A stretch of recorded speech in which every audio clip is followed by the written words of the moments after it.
annual meeting of the North Penn School District Board of School Directors, July 7, 1998. The meeting tonight is our regularly scheduled work session and is being videotaped for community cable channels. Individuals attending this meeting and intending to speak to the board should be aware that they are being videotaped. In order to meet the requirements of the Pennsylvania Sunshine Law, it is necessary to record the names of all citizens who speak to the board during the meeting. To assure compliance with this requirement, it is essential that those planning to address the board come to the microphone and state their name and address.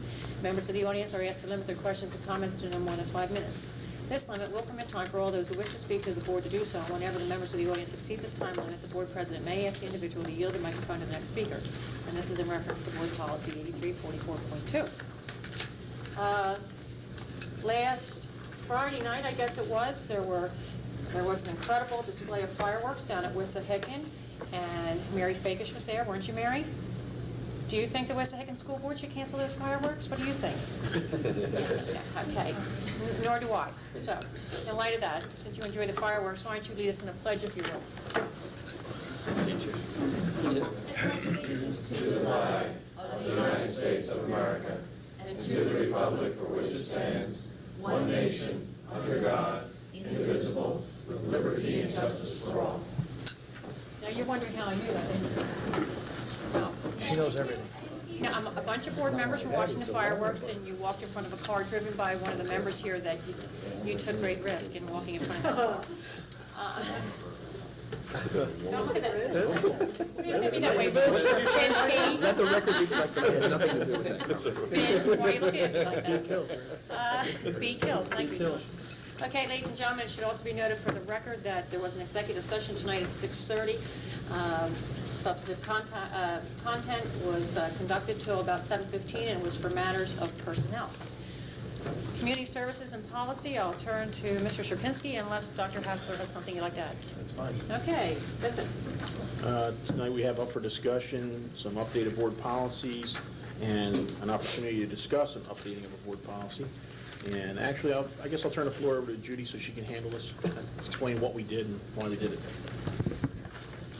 Early this year, when Mr. Rusnock and I were reviewing policies, one of the things that we realized was that we had a policy in our handbook on AIDS, but we did not have an overall, all-encompassing policy on communicable diseases. And since AIDS is not the only communicable disease, we needed to update our policy.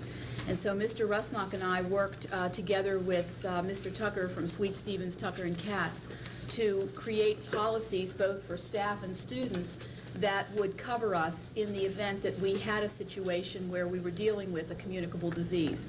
So really this is just an update of our AIDS policy. And I think Mr. Rusnock can be also helpful in talking about why it was necessary for students as well. Mr. Rusnock, if you'd add to that, that'd be great. Just that the policy does need to be updated because it's, as Dr. Miller said, it's much more encompassing than just for AIDS. There are other communicable diseases that are possible, and we wanted to have a policy that was in line with that. And it does also need to include students. Okay. The last revision was October of 1995. So it's overdue. Mr. Sierpinski, anything else you want to add? Or you want to continue on with the services and policy, or should we take more questions on No, let's do it one by one. Yeah, just make one change. And this is really in the advisory committee, we talked about a school position for staff. And under students, in the same paragraph under advisory committee, we have head school nurse and school physician. We'd like to change those to reflect the titles that we're presently using. The school physician is now school medical director, and the head school nurse is called school nurse coordinator. What paragraphs are you actually? They're the advisory committee, Pat. On the students. Second page. Second page. Oh, I got it, okay. B. Okay. Yeah, letter B. What's it to be called? Instead of the school physician, you should change it to school medical director. Thank you. Okay.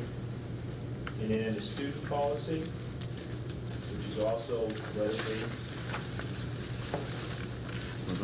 the head school nurse should be school nurse coordinator, and again, the school physician, school medical director. And that just reflects what we're calling them. Correct. Okay, Mr. Sierpinski, what are you in need of tonight? What's on the agenda? let's move this thing forward so we can bring this updated so we can have it done by September opening of school. Right. So it should go on what agenda? What are you looking for? The action meeting next month for first reading. First reading. Okay. All right, board questions left? Right? Okay. Any members of the community on this policy wish to come before the board? Okay, thank you. Madam President, can I just ask, please, the infected person or any of these definitions, did they come from the law offices? Yes. I guess specifically infected person. When I read it, it seems to me a person who evidences any symptom of a communicable disease is an infected person. That seems awfully broad. I mean, when you consider what any symptom of a communicable disease could be rather than identified. Yes, and Identified as, or diagnosed with a communicable disease. well, that is simply the definition. Whether or not someone can be asked to be on a leave or placed on a leave, or a student removed from the school for a while until that particular period is over depends upon what the advisory committee tells the superintendent, and that's of course based on medical information that is gotten from the student. If it's a student, the student's physician, or if it's a staff person, the staff person's physician. But in the meantime, they'd be classified as the infected person based on, Well, they could be, yes. okay, when I look at it, a cough, a sneeze, a variety of symptoms could match or be part of a symptom for a communicable disease or be nothing more than the common cold. Okay. Okay, any Just other have the questions? communicable disease. Thank you. Mr. Schmitz, continue. The next issue came from our committee, Community Relations and Policy, because we've had repeated requests for use of school facilities and equipment on Sundays and holidays. And the committee made a recommendation to bring it to the full board for further discussion. The committee's recommendation is, after meeting with facilities and discussing some of the problems of using and operating school buildings on Sunday, that we do not make any modification to our current policy, and that we, if have to or necessary, allow people to come up and make or ask for exemptions to this policy. And that was the recommendation of not only facilities but also of community relations. I will tell you that after discussing this with facilities, there's a lot of hardships that come from regular Sunday use of our buildings, not only on our personnel but our costs and other things that, quite frankly, we're not in that business now, and it's just not recommended because they can't guarantee we can get people to do it. We can't guarantee that we want to do it on a regular basis for that reason. So we make a recommendation that we really not modify the policy, but we also bring it to the full board for further discussion if anybody has any other ideas. So the provision for special events or special activities from time to time is still available? Yeah, they're allowed to come and ask for an exemption of the policy, and we're allowed to grant one. Okay. There is a procedure they follow, if I can interject, that they file with Mr. Strobel, and then if they're not satisfied, they can file a petition and request that it go before the full board. And when we talked at our facilities meeting last week, it was the recommendation of the committee that we keep it on a one-to-one basis. Right. Also, it should be noted that the Facilities Committee, along with Community Relations, made and updated our charges and fees for the use of our buildings, which we haven't done since 1992.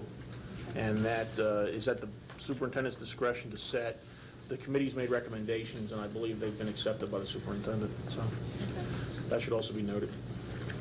All right, and those fees were in conjunction with estimated cost from facilities? Right, covering our cost, and also we also did an analysis just to compare us against other school districts to make sure we were in line with them, and we're very competitive with other school districts and what they charge. Super. Okay, board questions to the right? Yes. Yes, Mr. Allen. I'm looking at page B, under fee schedule. It's down lower third. And my question has to do with certificates of insurance as to why we would require it sometimes and not others. Are we not at the same risk regardless of who is in, except for maybe class one, which is our own people, on something for ourselves, but as soon as, I'll use the phrase, an outsider comes in, are we not at risk for liability, accidents, and should there not be a certificate of insurance required by anybody or nobody? Or everybody and or nobody? I don't know, Bill, to be honest with you, I don't know who we should really direct that to, probably Art.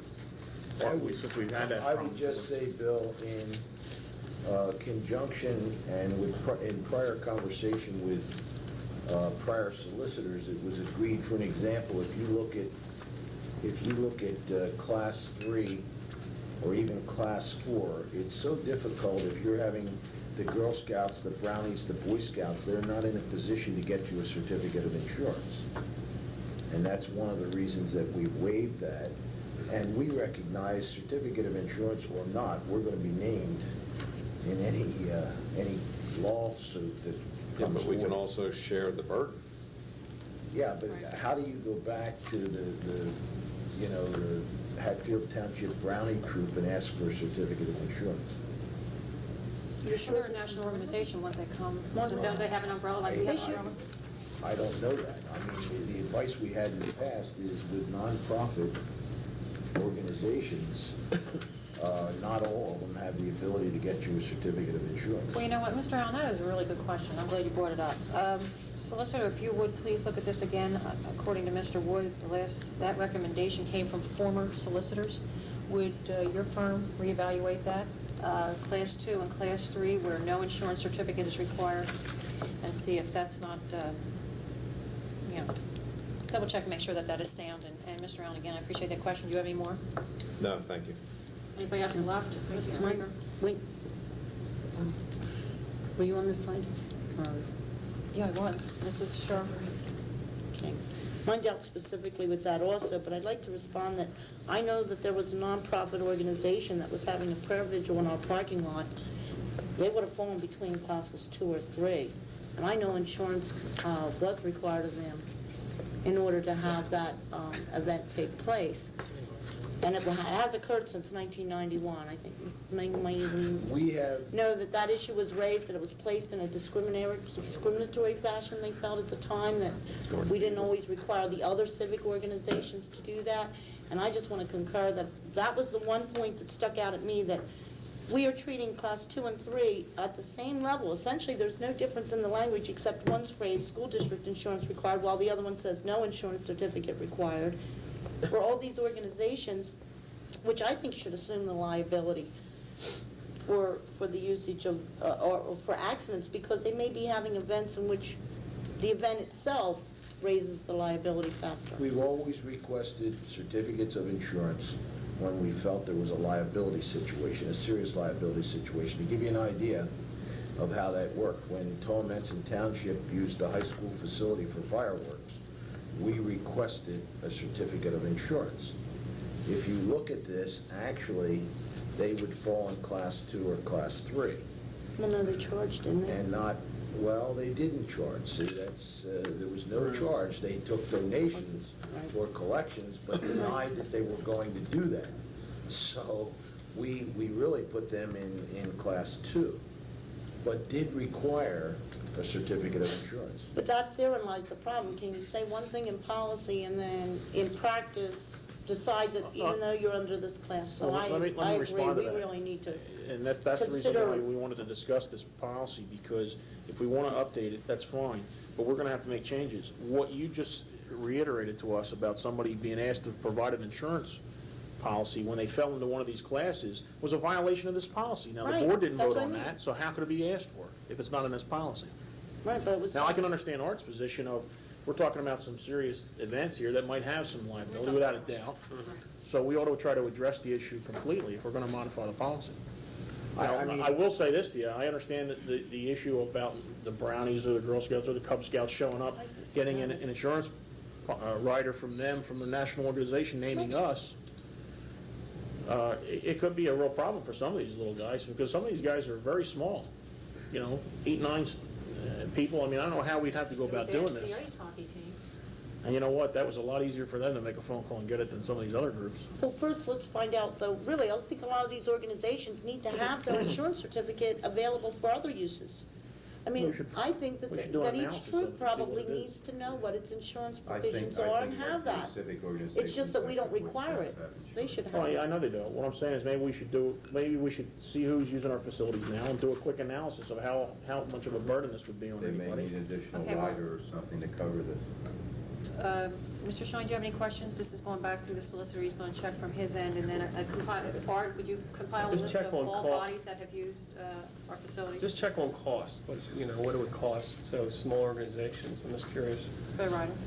yeah, what's it I don't cost? know if for a that's really our job to go doing That's not insurance our- research for others, that's on them. It just might require, John, maybe just notifying these organizations because of our concern and the policy hasn't been updated, we're updating the policy.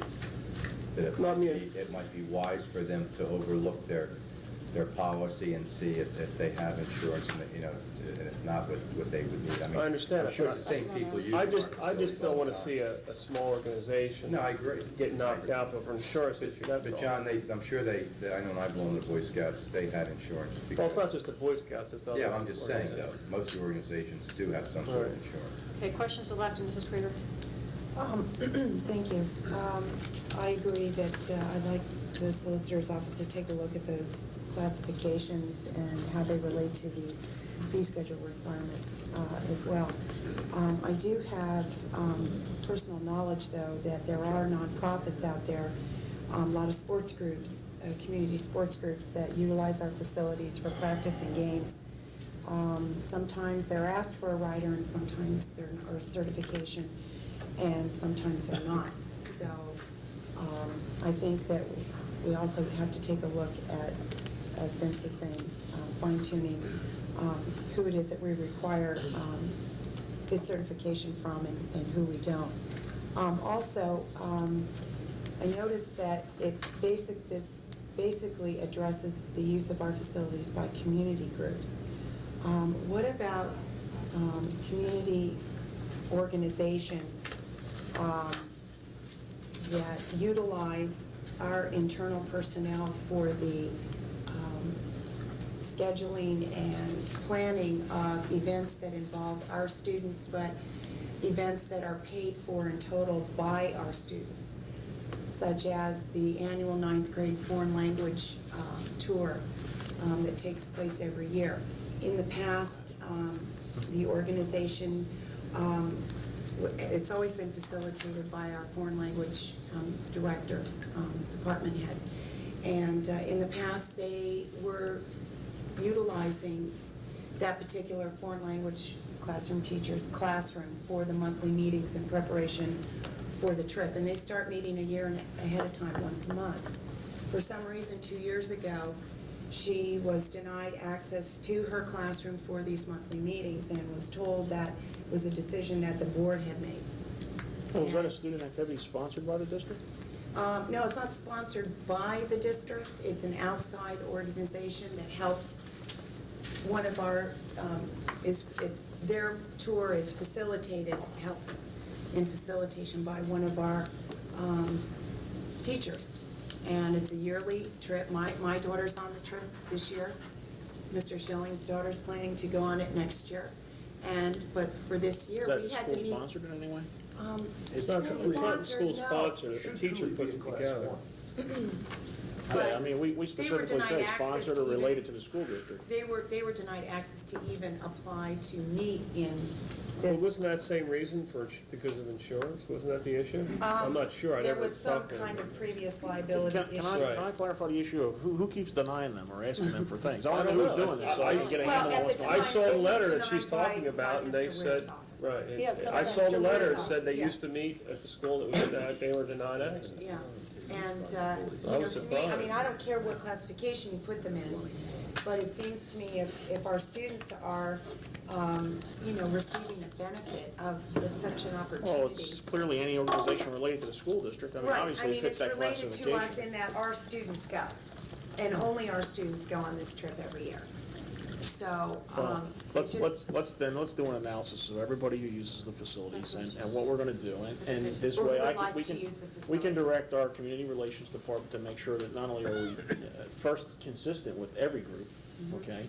And at the same time, see if some people are slipping through the cracks on us over this issue. Well, there's been some things that have happened in the past, just some rudimentary Well, decisions that have been made let- and cast upon the board as having Sure. been the ones to Oh, have yeah. made Well, those that's the decisions. other We know request. that. That's the other The request. solicitor you're right. has the legal request, and his firm will take care of that. Art, you're gonna put the facilities list together. Yeah, we only Dr. can- Hassler, you need to find out two things. One, who is saying no? Who's playing God? And two, who's blaming the board for things they don't know about? Who And didn't three- say no? Three, Donna, we'll only take credit for what has happened since December.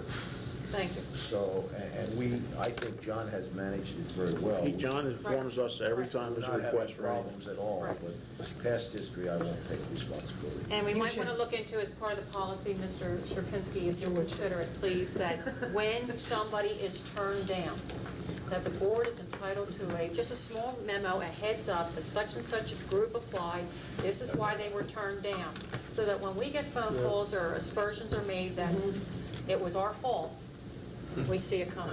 Okay.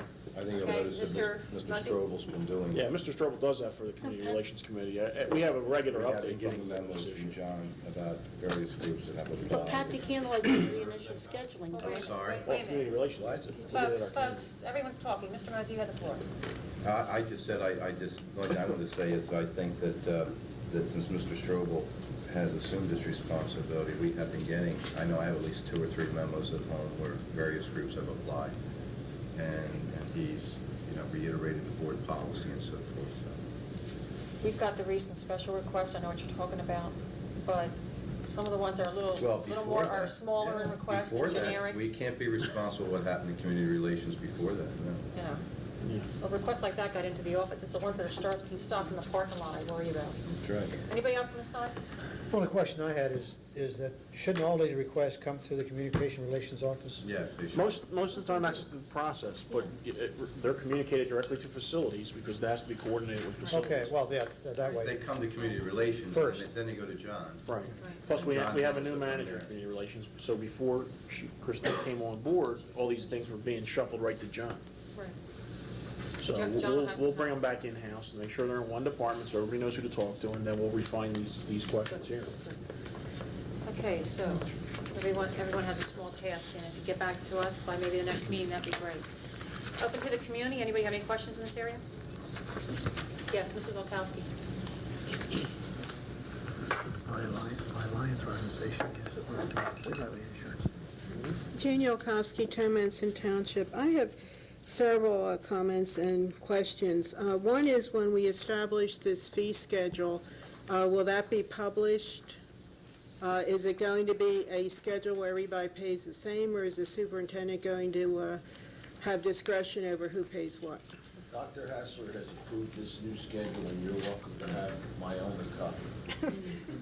Thank you. Not before you give us a copy, please. Yeah, well, I thought it would be in the packet that we... And, Make copies now? That'd be nice. oh, certainly, you can just mail me one, that would be fine. See if John can, I would like to just comment that since it began operating 6 or 7 years ago, Bates has been in violation of our policy as far as fee schedules because they are even now paying under 5% of our daily use for a cafeteria rental according to our fee schedule. And I'm also concerned about liability regarding Base. Again, I believe the last I looked at the contract, and it's been some time, so I may be wrong, but I believe their figure on liability is $1 million. And I wonder if that really is sufficient, since there are now about 800 students in Base, and I believe some buildings have 80 or 90 students in the program at one time, and were some horrible catastrophe to happen, I wonder if that is sufficient. I would like to see a fee schedule that is fair and equal to everybody. In the past, there's been a lot of talk about various organizations where one nonprofit group may be charged and another one isn't, for things such as opening the building, custodial care, and, another group will come in and not be charged anything. And I think whatever we charge, it should be fair and equal to everybody. And I am concerned with particularly days and times when school isn't open.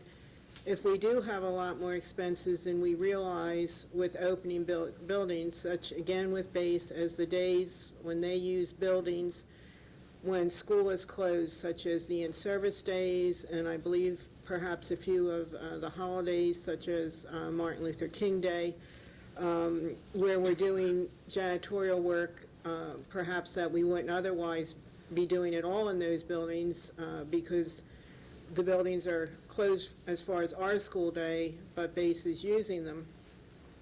And I am concerned that the janitorial fees, the time of our staff, and assisting with some of these programs be included in our fee schedule so that the taxpayers aren't burdened really subsidizing some of these organizations, particularly the for-profit organizations such as BASE. Thank you. Okay, thank you. Anybody else from the audience, please? Okay, thank you. Mr. Shapinsky, thank you. We'll keep moving these on. Yes. Okay. Well, if we're going to make changes to the use of school facilities and equipment, and if we're going to make any kind of adjustment to this, then I would want to bring that first reading next week. Super. Okay, technology. Dr. Hassel, you want to start anything, or move this on?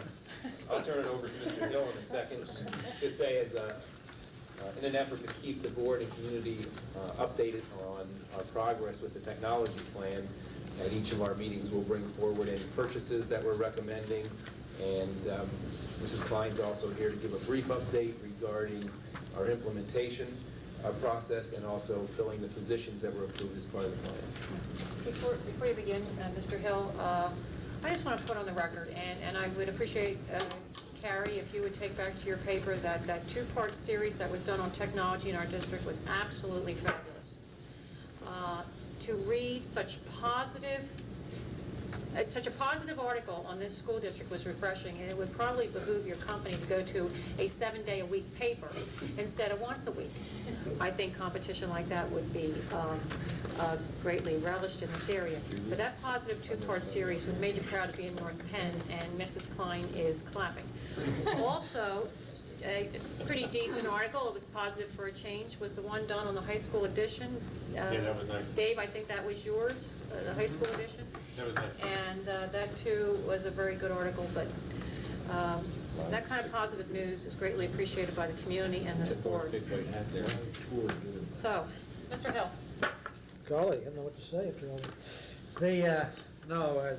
As Dr. Hassler said, it's our intent on the technology committee to bring forward everything that we're going to have to take action on during the current month, and that we are moving along on schedule, and that some of the items that we're going to be needing are listed on as the items to be purchased or to be voted on at the next action meeting, and that hardware is all listed. You'll notice that all of that equipment or all of that hardware is either from the state contract or the IU competitive bid source, and the one item, and I guess there's two items on there that are out for North Penn School District bids. They'll be open on July 14th. We'll make a determination on the equipment to be purchased. With those few words, I'd like Mrs. Klein to give us a status of where we are, and just give the board a status in the community where we are with technology. Okay. Grab these. I guess first of all, let me reiterate, our goal for this first year is the primary focus is to integrate the technology into the math and language arts curriculum. Can't hear Mrs. Klein, a little louder. The goal of this first year of the project is to integrate the technology into the math and language arts curriculum. So with that in mind, I took the project this first year, broke it into 2 phases. First phase to be completed in September, which includes 4 basic objectives. Number one is making technology-ready all of the middle school and high school English, reading, and math classrooms. And what I mean by that is the network computer. This is all as per the plan that was proposed and approved. The networked computer in each classroom with a large monitor, computer TV monitor, printer and laser displayer for the English as part of that curriculum. All of the classrooms will have access to the curriculum software, the library reference software, CD-ROMs, and also the internet. That's for September. In addition to that, for the high school, we're creating 2 labs, one dedicated towards the English department, those classrooms, the other for the math classrooms, again with the same access available. At the elementary schools, we are placing 1 computer with a large monitor, again the printer, in every one of the classrooms, grades 4, 5, and 6, the 1 computer, in hopes that they'll start to work with the equipment, get comfortable with it, start to implement it on a limited basis in their classrooms until the electrical upgrades are done by January. And then lastly, replacing some of the outdated equipment that we have in our 2 business ed labs in the high school, and also the 4 technology ed classrooms or labs in the middle schools. Okay, so that's phase 1 in September. In January, 3 goals. First one is to put in the remainder of the 3 computers in the elementary classrooms, again, grades 4, 5, and 6 this first year. Replacement of 4 business ed labs, again, just outdated equipment that we need to upgrade as part of the plan. And then lastly, adding a new computer lab in each of the middle schools for the purpose as a resource for those English reading and math classrooms. So with that said, where we are today, contractors have started cabling. Ameristar have started cabling in the high school. Nearing completion of that school will be done in a week or so, and then we'll move on to the middle schools. Looks like it's on track. Bell Atlantic is installing circuits for a frame relay wide area network among the schools, again on target as of now. VoiceNet is our internet service provider. We'll have a circuit and access ready in about a week and a half or so to test. As you can see, the last couple of months brought forward furniture equipment software for your approval, so all those orders are moving along, and not anticipating at this point any delays there. Let me see. And then lastly, I guess, is staffing. And let me just real quickly, since I know that's on your agenda as well. That's right. I want you to speak to what those positions are. Okay, tell you where we are there. Right now, we've assembled, I think, a pretty talented team now, district-wide, to implement this project and support it long-term. The last member of which is Dr. Miller. I believe that's on the agenda for approval this month, is Ms. Melanie Baker. Yes. Who we're recommending as our technology staff development trainer for the district. Ms. Baker has over 8 years. No? I don't think that's ready to be put out in public as of now. It's a matter of personnel. Apologize. Or just something generic, the candidate in question, a candidate under review. Okay. That's okay. So sorry. Anyway, we're looking forward to getting that position selected, because this person will have a lot of work to do in getting prepared for our September in-service days and the workshops that we'll be offering throughout the school year. To help this person out, since this is one staff development person in charge of assisting this 800 teachers, we've also selected 22 teacher trainers throughout the school district who have stepped forward to take on those mentoring jobs. Their responsibilities will be to help mentor their colleagues and bring them up to speed with technology and integrating into their daily lesson plans. The way we've structured the staff development, just to let you know, is during the 4 days of in-service in September, 1 full day will be dedicated towards technology, and before the end of the school year we put out a course offering basically for all of the teachers to select from.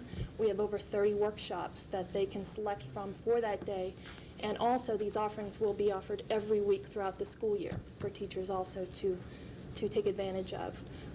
Teacher trainers again, and will be taking responsibility for developing the materials for these courses and offering them.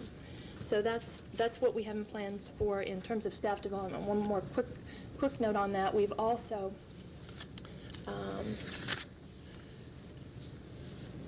Joining other school districts in Montgomery County as part of the newly developed Technology Staff Development Consortium, whereby each district will host a number of technology courses led by, our most technology-savvy teachers throughout the county. So that will add nearly 100 additional free and local courses to our offering for our teachers. Also, next month, we're looking for approval for technology aides, part-time technology aides, again, as part of the plan to help support our buildings. And in addition to that, these 22 teacher trainers, now that we've made those selections, looking forward to approval on those. Okay, so those selections have been made at your level, and Dr. Miller, those would be coming to the board for a final review. So it's understood that no one has a job till the board says they have a job. That's correct. Okay, the course offerings, Mrs. Klein, that you were talking about that will be available, are they at tuition basis? Is there a financial advantage to the district or a financial cost to the district? You spoke quickly. Neither. Actually, which ones? Part of the consortium or the ones that we're doing in-house? No, the consortium. Consortium. Part of our Link to Learn monies for the grant, which, by the way, was submitted the end of June, so that grant was submitted. But anyway, a percentage of that grant money was put forward to the Montgomery County IU, who is coordinating this effort.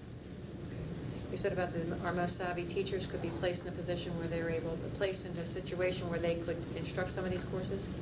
Correct. So throughout the county. Throughout the county on the outside? Exactly. So that's what I'm asking. Is there a financial advantage to us providing our paid staff to provide those offerings on tuition basis? Is there anything like that happening? Is there any fundraising incentive here for us? I don't see fundraising so much as just added staff development at no charge or very minimal charge to the district. Okay. Board questions left, Mr. Mosey. Yes. Can you tell us where we are with the E-rate application? Have been getting some responses back from the E-rate questioning a couple of the issues on our applications. I've responded to all of those. Still have not heard. Still waiting. Okay, nothing new then. No. And I noticed tonight on the list of items that you want us to approve for purchasing or put on the agenda to approve for purchasing, I'm a little concerned about $1,100 or over $1,000 for 46 laser printers and over $1,300 for 2,500 laser printers. I was looking at 25. I was looking in the paper this past weekend. I see Hewlett-Packard, and they'll even give you, for an upgrade of $28, they'll even give you the color modem or capability, and they were like $400. Why are we spending so much money for laser printers? I think what you were probably looking at were inkjet printers. No, they were laser printers. They weren't inkjet.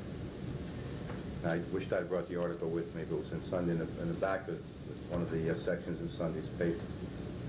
And I just happened to look at it because I'm looking to buy a laser printer myself at home. Does anybody here have a $1,000 printer and they can tell me what it does? Sure. What it does? I do too. What it does? $1,300. Yeah. How many do you have in your office? One. One. Yeah, they're industrial quality. They're not printed. 12 pages a minute. It's a workhorse. It goes 17 pages a minute. But we need that kind of capability for high school students. You got 25 kids in the class, you got to print out invoices. They might all be printing at the same time. They last forever. I mean, you buy $8,000. it's not going to last. You keep putting They better cartridges in it. last forever at this kind of money. Plus the toner. Well, it's a matter of speaking. There's a lot more toner. Forget we had like 500 Is the cartridge more expensive? $110.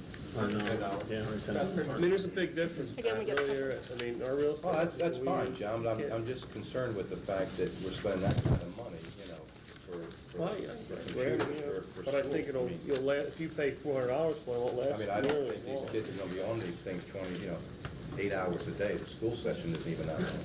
Mr. Mosey, if you can locate what you saw in the paper and get that to Mrs. Klein for I will. review, we'd I appreciate will. it. And my other question would be, did you just go to Pepin for this, or did you contact any other sources for these printers? I looked at some, I did the evaluation of the different printers that are out there. Manufacturers selected Hewlett-Packard for the lasers. Right, but did you contact anyone with this kind of a purchase of 46, laser printers? What can you do for me? Yeah, I do get the same response, is typically, I'm not going to go any lower than Peckham, so. That's all I have, thank you. Okay, around to the left again, anybody? Mrs. Shapiro? Yeah, now that you've explained that to Mr. Mosey, I'm assuming that the more pricey ones have to do with the volume that those particular printers are going to be asked to perform.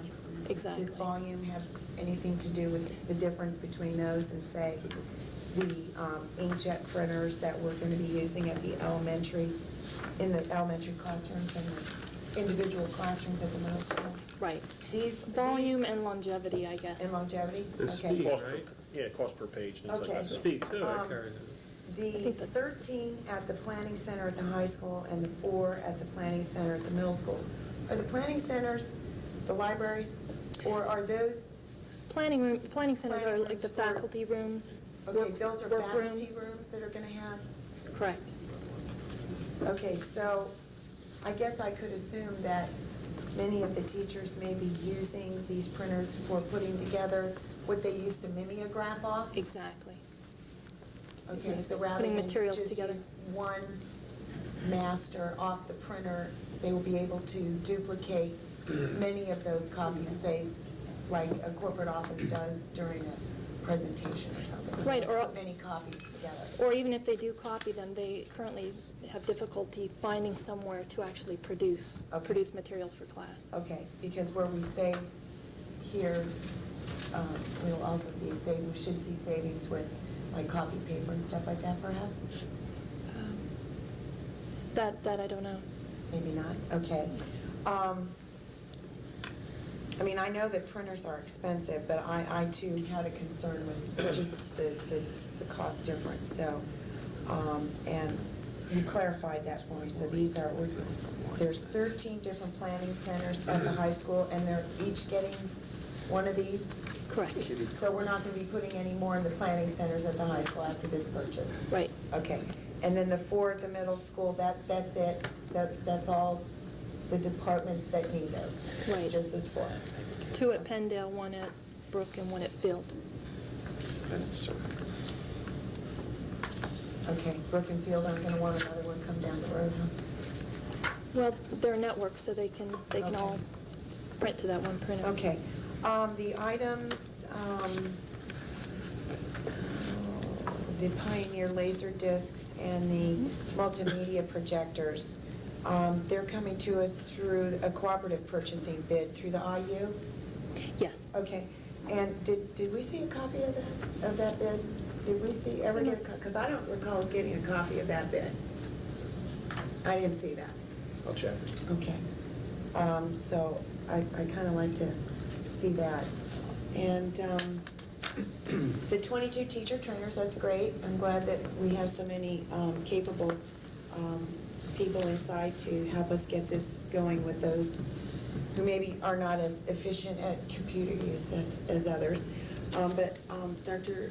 Hauser, if you could provide the board with a list of those who have been selected, those 22 that have been selected, and That'll come up for approval, what?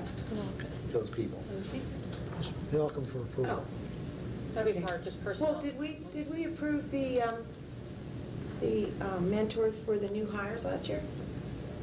I don't recall doing that. Part of teacher induction, isn't it? It's part of teacher Yeah, I know. induction. We never did individually. Well, this is part of staff development, But so at the why time, would we when they were approve paid that? extra dollars for any mentoring, they were approved at that time. Once they, yes, Once they payment. right. Oh, yeah, but we haven't gotten the list for reimbursement that did that for this year that we That just was on finished. that was on the last agenda. Oh, I was sorry. Okay, so we will see that. That will come to us, even though it's part of staff development.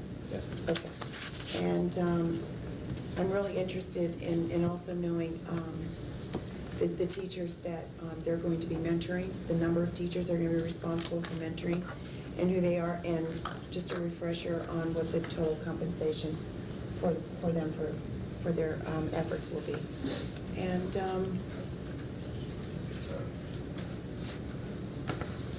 That's all I have. Thank you. Just a question on that, Dr. Miller, when you bring that forward, you don't provide us with the mentors and who they were teamed with. No, I mean, that's an in-house that's in-house. situation. We only What you do is send the mentors and that they have a X stipend under the contract that they need to be paid. That's correct. Okay, so you're not, okay. That'll be at the end of next year.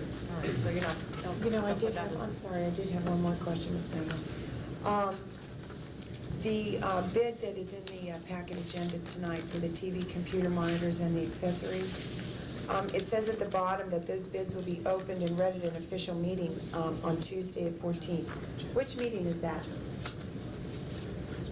They'll be opened That's a bid as part of our opening, it's not a regular meeting. bid opening process. Okay, who goes to that meeting? Any It says contractor right that wants, here, in the bid, it says, bids will be publicly contractor. opened Anybody- and any read at an contractor that's put a official bid in. meeting. Who holds that? anybody who wants, any contractor who put a bid in attends to see if they won. Who opens those bids? We do, District. district. Are you coming and open them? Marie I Derrick's. can, anybody can open, the district opens. Purchasing department Purchasing generally opens them with an administrator. In this case, the administrator present will be Debbie Klein. And the purchasing department opens them, has spreadsheets. They record the results as they open them, they read them aloud. Okay, and anybody can come to that. Okay, thank you. Around, Yes, on the E-rate, I know we haven't received, I guess my question is, per the earlier answer, have we received any letters from the FCC at all? Because there was a meeting about 6 weeks ago where they decided to officially lower the total amount of funds available. Have we received anything in general from the FCC? In terms of our No. approval? No, not specifically, in general, not specifically us, but in general, so that obviously that's going to follow. I get like daily updates from them on where the process is. I guess the question is, we may not have been turned down yet, but if we receive any official notification that the North Bend School District would only get, 90%, possibly 90% or 80% or 70% of what it asked for. In the newspaper, it No. said the percentage was going to be lower, so I'm assuming they would tell everybody. No, No, no, okay. just assumptions at this point. I understand we made several applications for E-rate. Do we have a summary of what those applications were that total up to the $500 and some odd thousand? It wasn't one application, it was several, right? Correct. Okay. Do we know, like, this application equal X amount of money, this X amount of money, so that if something is turned down, we can say, all right, there goes $10,000 or there goes $20,000? Do we have a summary of our applications and what they're Oh, worth? definitely, E-rate-wise? yes. Okay. I haven't seen that. Can we get a summary of that? Sure. All right, thanks. This is a good list that we, for purchases here. I assume we would be maintaining a project log like this detail so that this time next year we can see our cost. For example, if we're buying printers next year, laser printers, the same ones next year, if the price is going down, going up. Project log, I guess. Yes. More of a rhetorical question, I guess. Okay, thank you. Debbie, you did a nice breakdown of elementary level, middle school, high school. I would like you to try to take it a little farther to destination to the individual schools for me. I mean, I don't care if you provide it as a public document or not. I would like to, if you make it for me, make it a public document. Carol, I would like from you copies of the bids that we receive, the invoices on the actual items that come to us, copies of our disbursements for these things, and any purchase orders that go with it, too. And you can copy the technology committee if you wish. But I'd like to have a complete analysis of everything we've spent for this program, month to month, keep a running total, so we can follow it to make sure that we're on line with our cost completely. And I don't want to find out if we're off at the last minute. That's all. Mr. Shapinsky, if I may, I would, you mentioned copy the technology committee if you wish. I would like to recommend as a member of that committee that you copy the whole board. okay, Mr. Huff? I have nothing. Okay, around, Mr. Tom? Debbie, it's a nice thing you gave us here. It really breaks it down and shows us where we're going, and I appreciate it. Thank you. Around. Okay, I have a few. In addition to what Vince asked for, I think because we have 3 different funding sources for technology, it would be good to know whether these cost factors are designated to come from the $1.3 million in the general fund, the $417,000 in the capital reserve account, or the $4.2 million in bond money. It would help to know, out of this list, which comprises approximately $450,000 in total cost, and yet it's designated that our costs will be 1/3 of that for $98.99. Does that say to me that this is coming through the lease, that we're expecting this equipment to come through the lease agreement? Or is there another reason why we've got a total cost that's, that's only going to be covered 1/3 of in the fiscal year, Carol? The items that are 1/3 are going to be a lease. The other items, obviously, we're paying cash for purchasing up front. Well, everything but, I think, the multimedia cart and the PCTVs are 1/3. So, Projectors, too. the PCTV Projectors are leased. and the projectors. I see total cost of $20,000, $98.99 cost $6,800.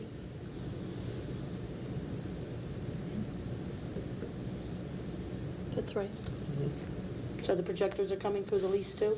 Yes, everything in this except the monitors, the large monitors, and the furniture. Okay, so essentially we're planning on buying $1,300 computers with the great longevity that they have, with the intentions that in 3 years, we're putting it through a 3-year lease program, which I thought the selling point on the lease equipment was obsolescence. Correct? And that computers, most of those dollars that were going under a 3-year lease were going to be reserved for those Are there computers on here? more perishable. There's printers, right? There are no computers on here. That's the issue. There's $450,000 in accessory spending. Where, And, dude, is that on here? no, that's what I thought. The lease dollars were going to be more specifically designated to the lease purchase because of its shorter lifetime. Obsolescence, as opposed to us going to exhaust our leasing dollars off of $1,300 printers that really should have a longer longevity and maybe might give you a different set of factors when comparing whether you want to pay for it in cash or whether you'd want to pay for it through a lease program. Vicki, the way you're making statements, you're not, do you have a question? I don't know where we're going here. Do you have a question? My question would be... You're just talking. We're looking for a question. Where are you going? Okay, why are we considering investing $1,300 in a printer, one printer per printer, under the leasing program?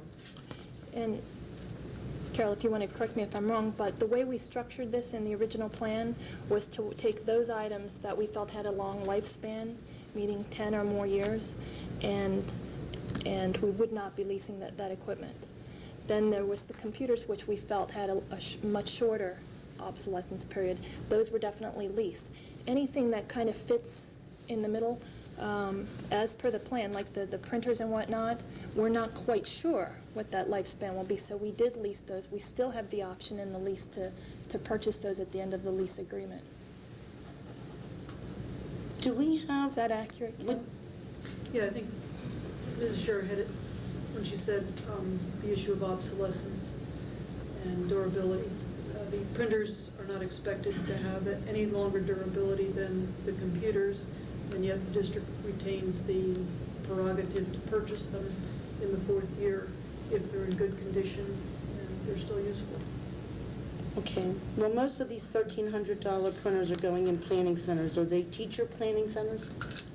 Yes. Teacher prep planning centers. That's where 17 out of 25 are going.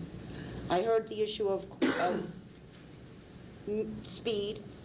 I did do some checking on these. I'd asked someone, why would someone need a 4,000N laser printer at $1,300 for what type of chore?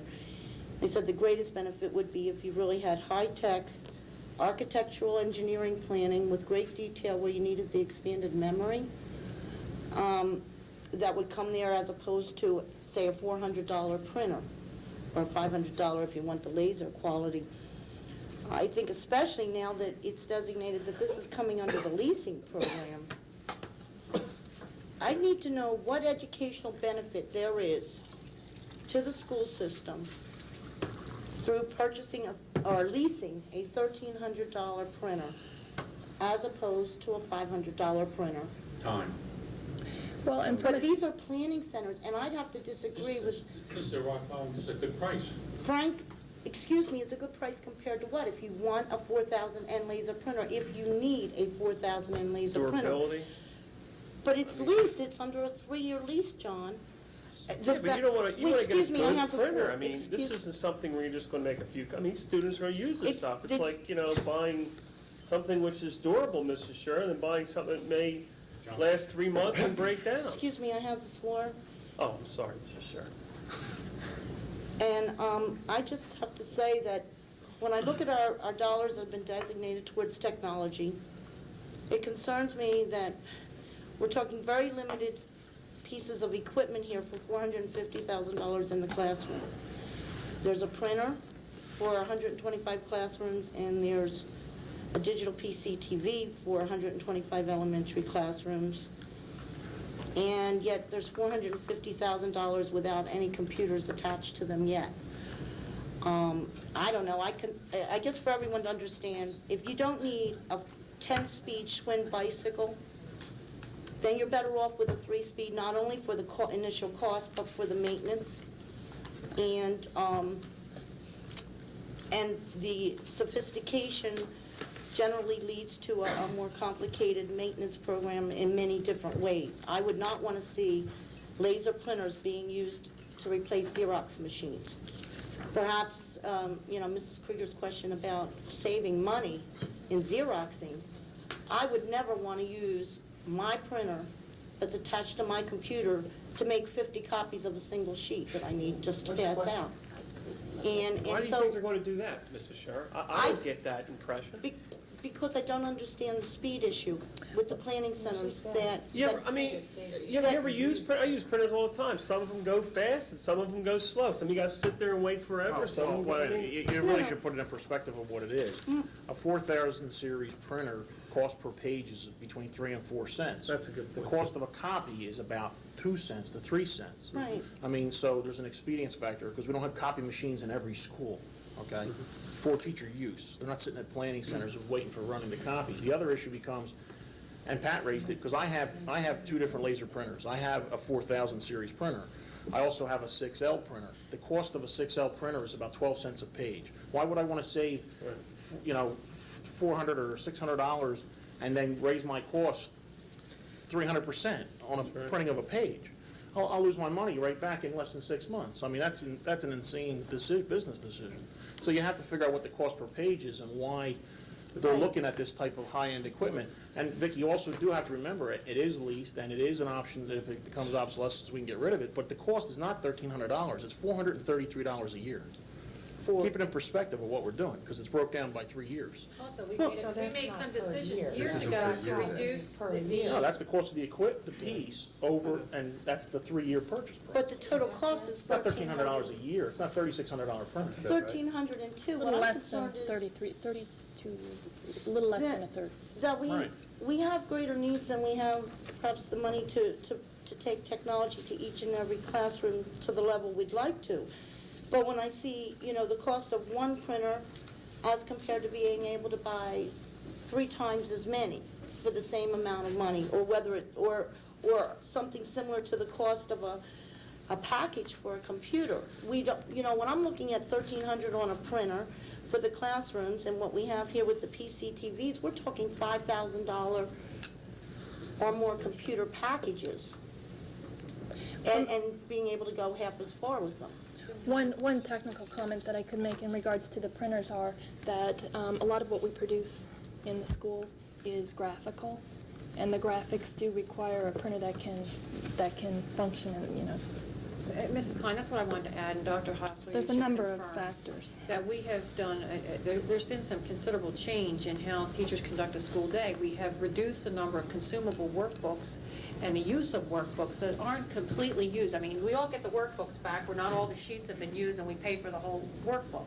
The teachers now have more flexibility to be able to make individual copies for students of a variety of materials that they can pull from anywhere, as opposed to us at the end of the year getting back a half-used workbook that we paid for. So there's been considerable effort in the area of consumables and more practice towards individual sheets that can be counted, definitely used, and they were selected as opposed to as being imposed upon us by the publisher of a workbook. And that was done years ago to cut down the consumable expenses here.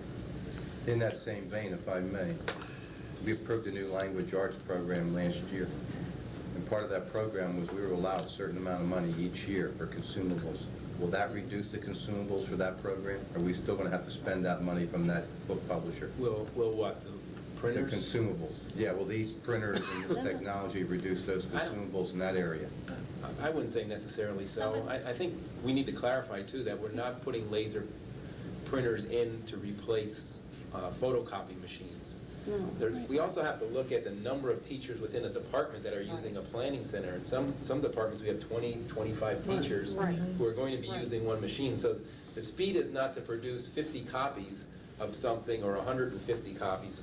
We still need to use what's most cost-effective, which would be printers. So it's more a tool for teachers to use to prepare maybe an original document that then they would ship off to be printed for Well, multiple I think, not to defend Mrs. Scherer, but when she was speaking, I had the same concern, that they don't get so mesmerized with the capabilities of these printers that we start using them in lieu of our copiers.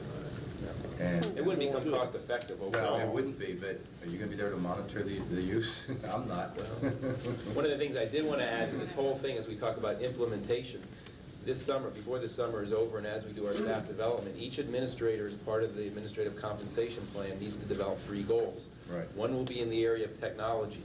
So in order to have the accountability factor that we're doing all this in service, we're purchasing the equipment, that it doesn't sit idle or it's not misused, that'll be part of the responsibility of the building administration to come up with a plan to make sure that we're implementing what we've approved and also using the equipment appropriately. Dr. Hassel, also along that, Mr. Sierpinski made a comment that we don't have xerographic equipment in every planning center or every single school for teachers' use.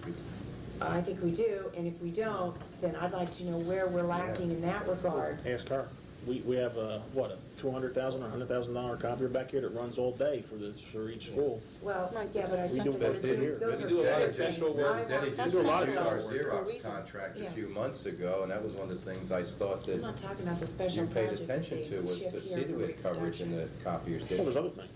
Yeah, but Newsletters, if we there's have, tons if of we things have we any do. schools that do not have, you know, I think it comes back to the cost of that they per can page. use for smaller Mr. jobs. Scher, can you wrap up? Yes. Thank you. Can you tell me, is the infrastructure going to be ready in August or September at the elementary level for these printers? And I see the printers and I see the TV projectors, but I didn't think we moved forward with the infrastructure until December.